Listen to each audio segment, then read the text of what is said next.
മുസ്ലിം ലീഗിന്റെ നേതാവായിട്ടുള്ള KM ഷാജിയെ മന്ത്രിയാക്കിയിരിക്കുകയാണ് team UDF. KM ഷാജിയെ പോലെ വർഗീയത പറയുന്ന, അതേപോലെ വർഗീയ വിഷം വിളമ്പുന്ന ഒരു ഒരിക്കലും മതം പറഞ്ഞ് വോട്ട് വാങ്ങുന്ന ഒരു ചരിത്രമോ പാരമ്പര്യമോ UDF-നെ സംബന്ധിച്ചിടത്തോളം ഇല്ല. ഞങ്ങൾക്ക് മതമാണ് പ്രശ്നം. മതത്തിന്റെ പേരിൽ വിഭജിക്കപ്പെട്ട ഒരു രാജ്യത്ത് നമ്മൾ പിന്നെയും മതവും പറഞ്ഞ് ജീവിച്ചുകൊണ്ടിരിക്കുന്നു. എങ്ങനെ മതം പറയാതിരിക്കുന്നതല്ല നല്ലത്, പറയണം എന്നാണ്. സംസ്ഥാനത്ത് ടീം UDF-ന്റെ മന്ത്രിമാരെല്ലാം സത്യപ്രതിജ്ഞ ചെയ്തു, അഭിനന്ദനങ്ങൾ.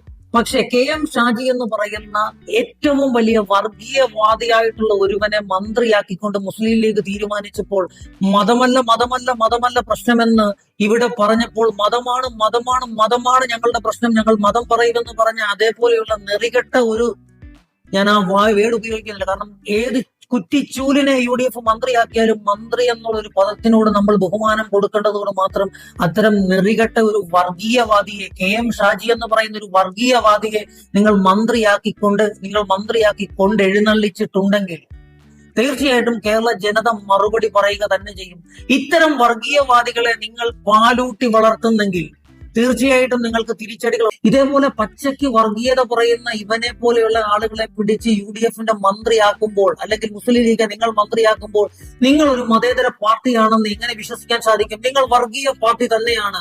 കാരണം പച്ചയ്ക്ക് മതമല്ല പ്രശ്നം എന്ന മുദ്രാവാക്യത്തിനെതിരെ മതമാണ് ഞങ്ങളുടെ പ്രശ്നമെന്ന് പറഞ്ഞ KM ഷാജിയെ പിടിച്ച് നിങ്ങൾ മന്ത്രിയാക്കിയിട്ടുണ്ടെങ്കിൽ നിങ്ങൾ വർഗീയത കൂടാരത്തിൽ തന്നെയാണ്. നിങ്ങൾ വർഗീയത പറഞ്ഞാണ് ഈ ജനങ്ങളെ വിഘടിപ്പിച്ചുകൊണ്ട് വോട്ട് പിടിച്ച് നിങ്ങൾ KM ഷാജിയെ പോലെയുള്ള ഒരുത്തനെ മന്ത്രിയാക്കിയതെങ്കിൽ നിങ്ങളെ ജനങ്ങൾ തിരിച്ചറിയുക തന്നെ ചെയ്യും.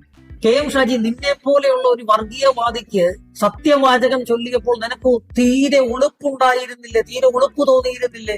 ജനാധിപത്യ രാജ്യത്തിരുന്നു കൊണ്ട് സത്യവാചകം ചൊല്ലുമ്പോൾ നീ പറഞ്ഞ വിദ്വേഷകരമായിട്ടുള്ള പ്രസംഗങ്ങളും അതേപോലെ നിന്റെ മനസ്സിലെ വിദ്വേഷ ചിന്തകളും മതജാതി ഭ്രാന്ത് പിടിച്ചു നിൽക്കുന്ന നിനക്ക് ലേശമെങ്കിലും ഉളുപ്പ് തോന്നണ്ടേ? ഇതൊരു ജനാധിപത്യ രാജ്യത്തെ സത്യവാചകം ചൊല്ലുമ്പോൾ അതിനുള്ള യോഗ്യത എന്തെന്ന് നീ ആദ്യമേ അളക്കണം, നിനക്ക് മന്ത്രിയാകുവാനായിട്ടുള്ളത്. മുസ്ലിം ലീഗിന്റെ ആളുകൾ നിന്നെ വിജയിപ്പിച്ചിട്ടുണ്ടെങ്കിൽ തീർച്ചയായിട്ടും നീ വർഗീയ കൂടാരത്തിൽ നിന്ന് വർഗീയത വിളമ്പുമ്പോൾ വർഗീയത തലയ്ക്ക് പിടിച്ച ആളുകൾ നിന്നെ വിജയിപ്പിച്ചിട്ടുണ്ടാകാം. പക്ഷെ കേരള ജനത നിന്നെ അംഗീകരിക്കില്ല എന്നുള്ളതിന് യാതൊരു സംശയവും വേണ്ട. മതേതര മൂല്യം ഉയർത്തിപ്പിടിക്കുന്ന ആരും KM ഷാജി നിന്നെ പോലെയുള്ള ഒരു വർഗീയവാദിയെ യാതൊരു കാരണവശാലും അംഗീകരിക്കില്ല എന്നുള്ളത് തീർച്ചയായിട്ടുള്ള കാര്യമാണ്. ടീം UDF-ൽ സത്യപ്രതിജ്ഞ ചെയ്ത എല്ലാ മന്ത്രിമാർക്കും അഭിനന്ദനങ്ങൾ. അതേപോലെ തന്നെ ഇതേപോലെയുള്ള മതവർഗീയവാദികളെ മന്ത്രിയാക്കിയതിലും നിങ്ങൾക്ക് വീണ്ടും ഒരു അഭിനന്ദനങ്ങളും ഒരു സല്യൂട്ടൂടെ നൽകുകയാണ്. ഇനിയും ഇതേപോലുള്ള വർഗീയവാദികളെ പ്രോത്സാഹിപ്പിച്ച് നിങ്ങളുടെ കൂടെ കൂട്ടണം, കേരളത്തെ കുട്ടിച്ചോറാക്കണം. ഇപ്പൊ പറയുന്നുണ്ടല്ലോ, ആ വിഭാഗത്തിൽ നിന്നും ഇത്ര മന്ത്രി വേണം, ഈ വിഭാഗത്തിൽ നിന്നും ഇത്ര മന്ത്രി വേണം. ഹിന്ദുവും ക്രിസ്ത്യാനിയും മുസ്ലിമും എല്ലാ സമുദായവും തമ്മിലടിക്കുന്നുണ്ട്. കഴിഞ്ഞ 10 വർഷങ്ങൾ എടുത്ത് പരിശോധിച്ച് നോക്കൂ.